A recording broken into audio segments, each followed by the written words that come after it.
Do you know what exactly fuels the motivation for me to be here? Because I think, and I 100% believe, that it's time for me, and for these people, and for those people, and for all these ordinary Filipino citizens to hold you accountable. Ito ang sasabihin ko sa'yo. Hindi ako uuwi nang walang bumababa. Tandaan nyo yan. Walang uuwi kung walang bababa. Walang uuwi kung walang bababa. It's time to reform. Abolish Congress if necessary. Wala namang hanggang dyan. Gusto ko na kayong sugurin. Kasi alam nyo, wala ang right ko. Utang na. Hindi mo lang kayo. Balik! Yung performance or speech natin ngayon ay kagaya ng performance ng mga representatives ng mga magnanakaw sa Kongreso. Meron? Wala? Minsan meron? Pero sa lahat ng araw, kadalasan, wala. Okay?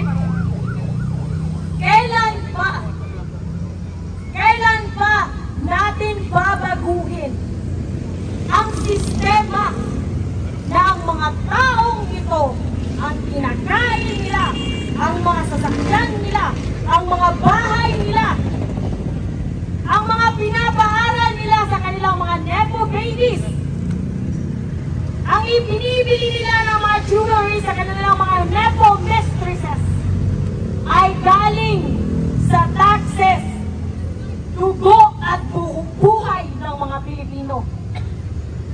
Ayoko magpakaawa na maawa naman kayo sa mga Pilipino. Kasi alam ko wala kayong awa. I don't even think that you are a person. I think you are an evil trying to govern the Filipino people. Ganun kayo. So I will not say please resign. Ito ang tandaan nyo.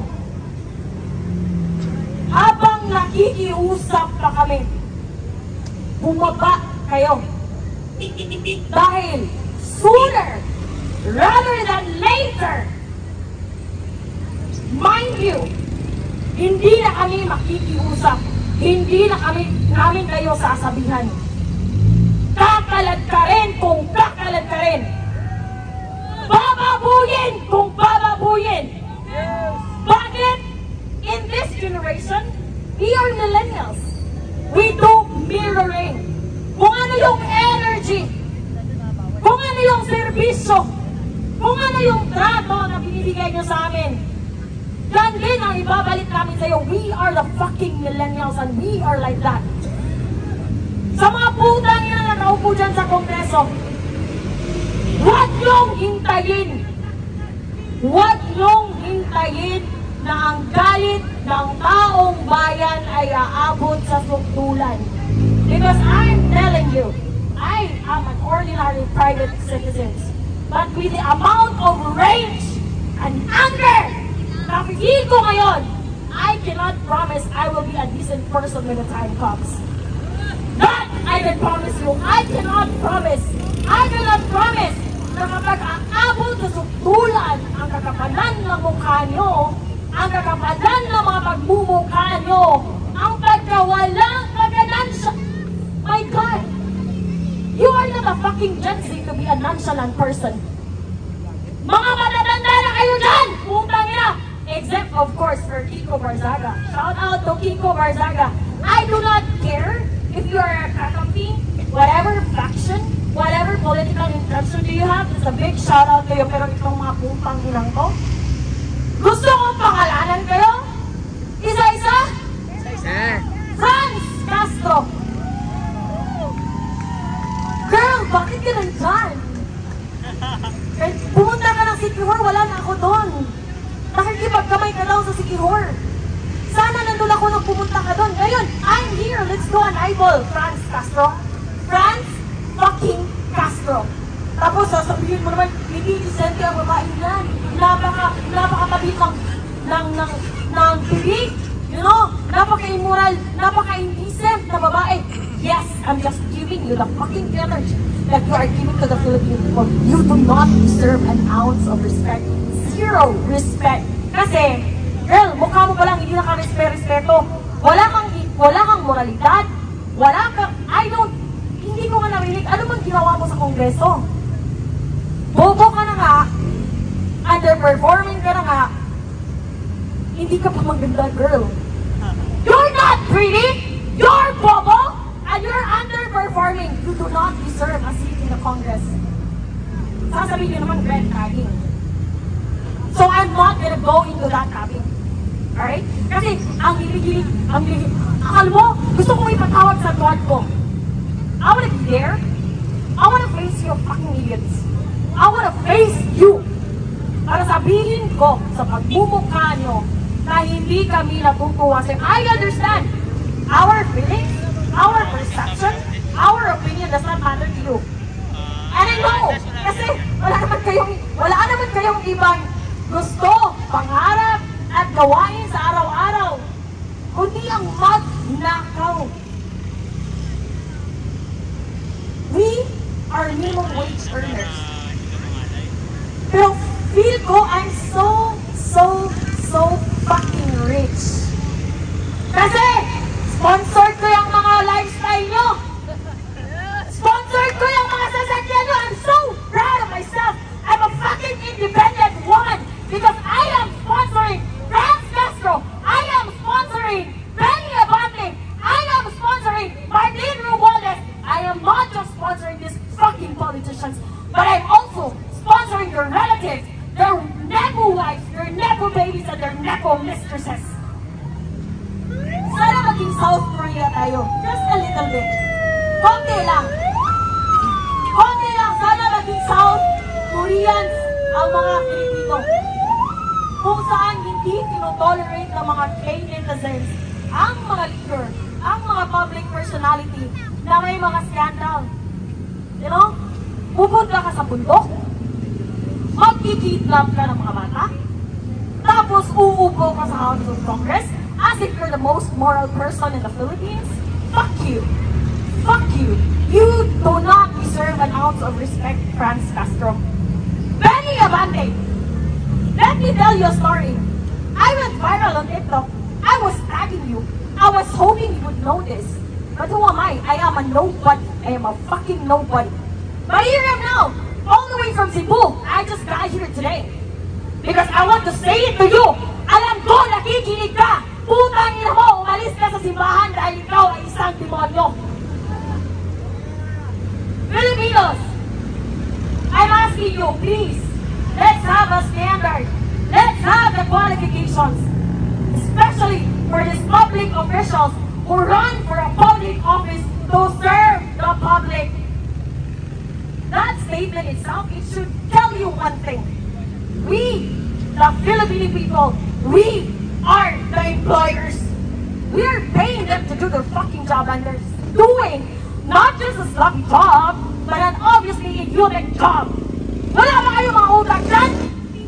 Bakit kayo nasa Kongreso kung saan ang trabaho nyo is to create, amend, modify, and enforce law? Kung kayo mismo nilalabag, inaabuso nyo ang batas. The audacity! The audacity! Mga putang ina nyo, lumabas kayo! Harapin nyo kami! Harapin nyo kami!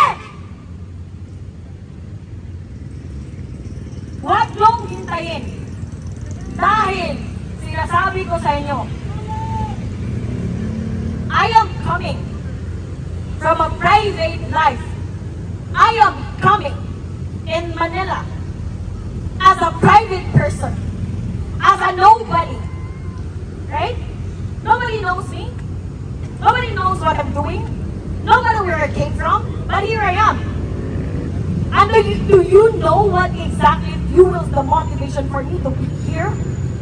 Because I think, and I 100% believe, that it's time for me, and for these people, and for those people, and for all these ordinary Filipino citizens to hold you accountable.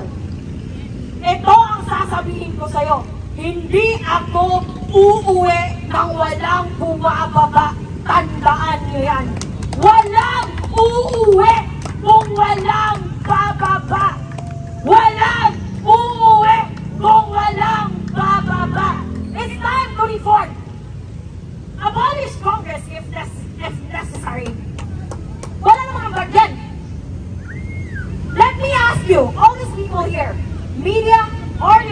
people, professionals, ex-military, whoever this fucking person here on the venue. Name one thing na naramdaman nyo na worth it ang binayad yung taxes para palamunin, pasahurin, at i-fan even the fucking air that they breathe in Congress. Tell me one thing. Just one thing. Ikaw, did you ever feel? Meron ka bang isang example, situation, na you can proudly say na, oh my God, Congress has done me something good? No? Shame on you. I am. Let's not say my age, because I want to be 30s. When you're in your 30s, you're in your 30s period. But let me tell you, sa 3 dekada kong nabubuhay sa bundong ito, sa bansang ito, I cannot remember a single fucking thing that I can proudly say na, oh, ito, ginawa to ng Congress. Ginawa to ng mga butihing congressman. Wala. Zero. And magnanakaw pa kayo. Pinapalamon na nga kayo. Makinig kayo! Pinapalamon na nga kayo. Pinapasahuran pa kayo. Binibigyan pa kayo ng iba't ibang allowances. Kahit simpleng pagtrabaho dyan, hindi nyo pa magawa. Kung magnanakaw kayo ng patago, napaka-immoral nyo naman na magnanakaw kayo ng harap-harapan, magsisinungaling kayo ng harap-harapan, at ito yung, this is what makes me very infuriated, very upset, and angry. Kasi, the way you report, you manipulate the mainstream media, parang iniisip nyo na bobo kami. Parang iniisip nyo na wala kaming access sa information. Ganun ba ang tingin nyo sa amin? Ha? Ganun ba ang tingin nyo sa mga Pilipino na kami ay mangbang? Para tayong nasa panahon ni Rizal, kung saan ang mga Friday ay ginagawang bobo at sinasabihan na Indio ang mga Pilipino. And you, Franz Castro, Benny Abante, Martino Mualdez, Saldico, Marcos Jr., Lee Satanas. Learn from the history. Every abuse, every tyranny is not forever. And when that day comes, we're not going to be merciful. I'm telling you.